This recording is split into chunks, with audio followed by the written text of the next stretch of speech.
Xeno was used to the pounding in his temples. Ever since he was brought to Caelum by the Waster, Xeno had done everything within his power to stupefy his brain with ale and spirits. He did not want to remember his home. No one here would even believe it existed anyway. And his last action he had taken there was too horrific. He did not want to remember. He needed a tavern. He needed a drink. He stumbled to his feet, not sure of the time of day.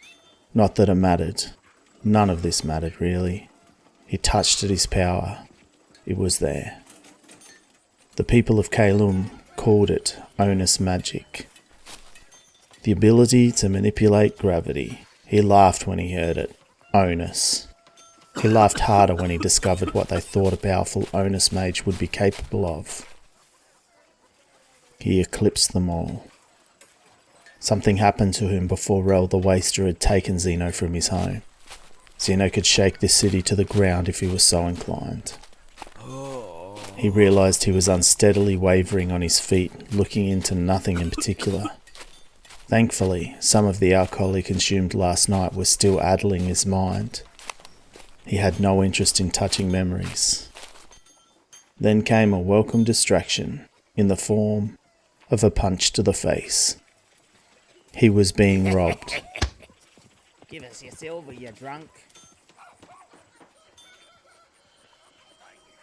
Xeno smiled at the thug, barely reacting to the impact of the man's fist.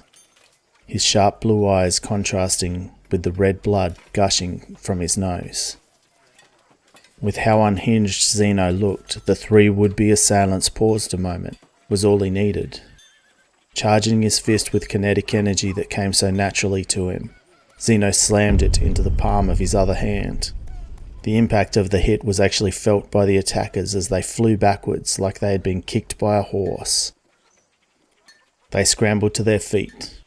Two of them decided to bolt, fearing the magic on display, but the last man's eyes burnt with a fury, and he charged at Xeno.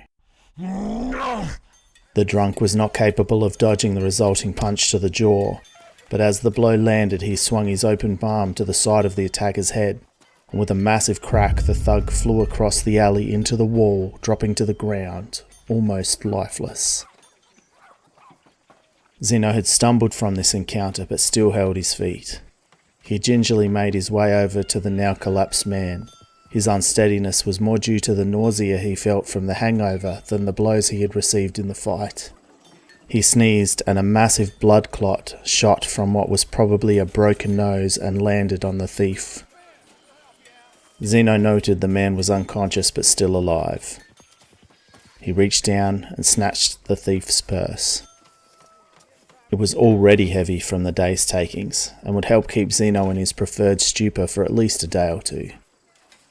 People were always trying to rob him, he mused.